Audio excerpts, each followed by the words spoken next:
The Gospel according to John, chapter 19, in the King James Version. Then Pilate therefore took Jesus and scourged him, and the soldiers plaited a crown of thorns and put it on his head, and they put on him a purple robe, and said, Hail, King of the Jews! And they smote him with their hands. Pilate therefore went forth again, and saith unto them, Behold, I bring him forth to you, that ye may know that I find no fault in him. Then came Jesus forth, wearing the crown of thorns and the purple robe. And Pilate saith unto them, Behold the man. When the chief priests therefore and officers saw him, they cried out, saying, Crucify him, crucify him. Pilate saith unto them, Take ye him, and crucify him, for I find no fault in him.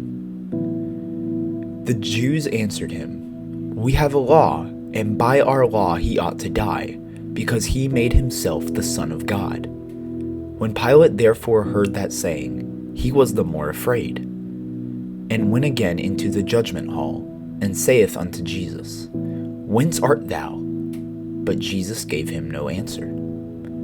Then saith Pilate unto him, Speakest thou not unto me? Knowest thou not that I have power to crucify thee, and have power to release thee? Jesus answered, Thou couldst have no power at all against me, except it were given thee from above. Therefore he that delivered me unto thee hath the greater sin. And from thenceforth Pilate sought to release him. But the Jews cried out, saying, If thou let this man go, thou art not Caesar's friend. Whosoever maketh himself a king speaketh against Caesar.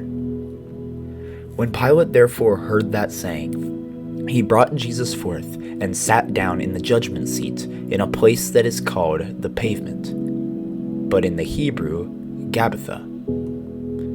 And it was the preparation of the Passover, and about the 6th hour. And he saith unto the Jews, Behold your king. But they cried out, Away with him, crucify him. Pilate saith unto them, Shall I crucify your king? The chief priests answered, We have no king but Caesar.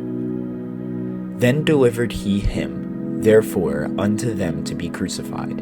And they took Jesus, and led him away. And he, bearing his cross, went forth into a place called the place of a skull, which is called in the Hebrew Golgotha. When they crucified him, and 2 other with him, on either side one, and Jesus in the midst. And Pilate wrote a title, and put it on the cross, and the writing was Jesus of Nazareth, the King of the Jews. This title then read many of the Jews, for the place where Jesus was crucified was nigh to the city, and it was written in Hebrew and Greek and Latin. Then said the chief priests of the Jews to Pilate, Write not the King of the Jews, but that he said, I am the King of the Jews. Pilate answered, What I have written, I have written. Then the soldiers, when they had crucified Jesus, took his garments and made 4 parts to every soldier a part, and also his coat. Now the coat was without seam, woven from the top throughout. They said therefore amongst themselves, Let us not rend it, but cast lots for it, whose it shall be, that the scripture might be fulfilled, which saith, They parted my raiment among them, and for my venture they did cast lots. These things therefore the soldiers did. Now there stood by the cross of Jesus his mother, and his mother's sister, Mary the wife of Cleophas, and Mary Magdalene. When Jesus therefore saw his mother and the disciple standing by, whom he loved, he saith unto his mother, Woman, behold thy son. Then saith he to the disciple, Behold thy mother. And from that hour that disciple took her unto his own home. After this, Jesus, knowing that all things were now accomplished, that the scripture might be fulfilled, saith, I thirst. Now there was set a vessel full of vinegar, And they filled a sponge with vinegar, and put it upon hyssop, and put it to his mouth. When Jesus therefore had received the vinegar, he said, "It is finished." And he bowed his head, and gave up the ghost. The Jews therefore, because it was the preparation, that the bodies should not remain upon the cross on the Sabbath day, for that Sabbath day was a high day, besought Pilate that their legs might be broken, and that they might be taken away. Then came the soldiers, and brake the legs of the first, and of the other which was crucified with him. But when they came to Jesus, and saw that he was dead already, they brake not his legs.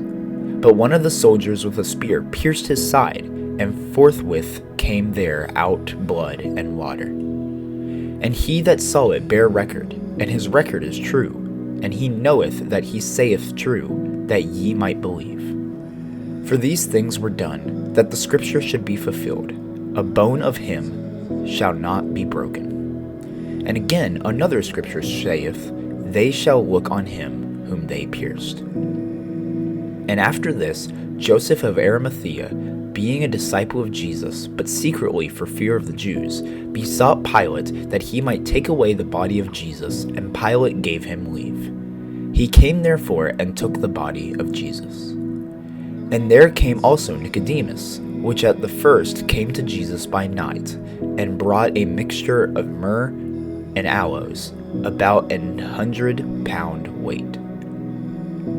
Then took they the body of Jesus, and wound it in linen cloths with the spices, as the manner of the Jews is to bury. Now in the place where he was crucified there was a garden, and in the garden a new sepulchre, wherein was never man yet laid. There laid they Jesus therefore, because of the Jews' preparation day, for the sepulchre was nigh at hand.